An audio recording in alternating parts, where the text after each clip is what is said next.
On the league as well. Odell Beckham Jr. potentially traded away from the Giants? To California, and then he wants to be paid, and I don't think they should trade him because he's too good. Okay, I always say Odell feels like my second son. He makes me feel like I'm about 60 years old. If I was home, just chill out. Just chill. You're going to be fine. You're going to make money, play for the Giants, kick ass, and you'll be very rich. Your second son is football Kanye? It is. Some of that. We also have Ndamukong Suh doing a deal with the Rams. 1 year, $14 million. What do you think? That's right. We say when guys get paid, the rich get richer. So Ndamukong Suh, he gets richer. But also, when teams get dominant players, the tough get tougher. So that defense is going to be just as good as that offense in LA. More on these stories in just a little bit, but let's hit the lead. How about a lead block? Because we got to kick it out to our boy Peter Schrager doing that work down in Orlando, bringing us all the best sound bites from the coaches as they're trying to get like a bite of a bagel or like a bite of an omelet in with all the reporters hoarding around them. And we have Schrager moments ago with head coach of the Cleveland Browns, hopefully talking number 1, number 4 draft picks with Hugh Jackson. How would you characterize that 4-day span of meeting with all the quarterbacks, but doing it as an organization as a whole, and beyond scouting the players? How important was it to you guys just be on the road together and have that time together and kind of get to know what you're all looking to do? It was awesome. You know, I had said it earlier. It was a real bonding session for our organization. You know, we see each other every day when we go to work, but to be in those kind of close quarters together, talking to players and watching each other ask questions, and to, you know, watch the guys work out, watch the guys on the board, watch how I go about saying things to the quarterbacks, how Todd goes about it, how Kenny Zampese goes about it. I thought it brought us all closer. I thought it made us understand each other. The thing that I love about it, there's no egos in this at all. You know, we're truly trying to do what we think is best for the organization.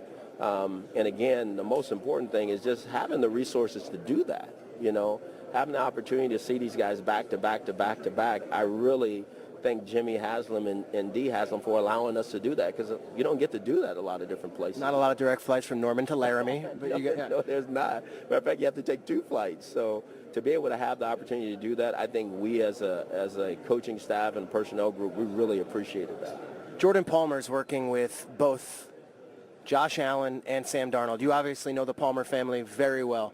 Have you leaned on him to get insights and say, hey, what am I getting from these two guys that I don't see on film and maybe I don't meet in the 15-minute sessions we're talking? Absolutely. You know, I trust him because I've known him since he was a little bitty guy, and obviously I know his brother extremely well. The one thing he won't do is try to compare the two, you know, because I think he's trying to be fair.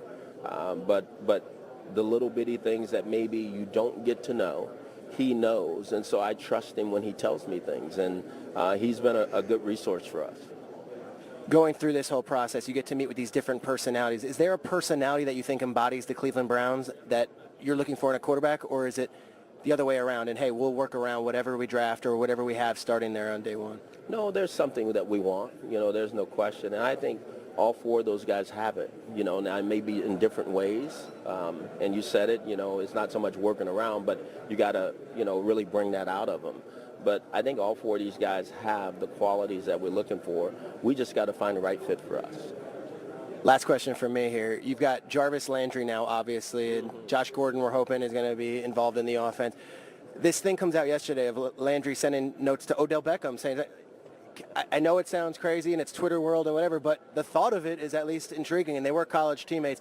Has that come across your desk at all, as the thought of maybe making a call, or the front office is kind of connecting on a maybe Odell Beckham situation? Well, I know this. He's on another team, and I can't comment on another player on another team, but I've heard all the different rumors that are out there. Thank you, Hugh. Appreciate it. Oh, Hugh, entertain us. Josh Gordon next to Jarvis Landry, next to Odell Beckham Jr. I want to go be quarterback. Next to Saquon Barkley? Uh-oh. Hey now. I feel like he just said that he was in like with all 4 quarterbacks. Smart. I didn't really hear like an I'm in love with any one of them. I hear that. Nate, you're That is gesticulating interesting, Kay. He's they might not taking Saquon over number 1 overall. I'm just saying, Kay, to that point, though, Peter's sitting there talking about quarterbacks, and Yeah. he says, all 4 of these guys have qualities we like. We just have to figure out the right fit for us. Nate, he playing poker. Okay, You he can play understand? poker. No, it's okay. Tyrod Taylor is the quarterback But there listen, all right. year, too. Here's Nate's Hill. He's going to die on it. They're I'm taking gonna a die. running back number 1. So to my point, if he likes these guys equally, right? If there's quality about each guy that he could see himself working with, Yes. why not go Barkley?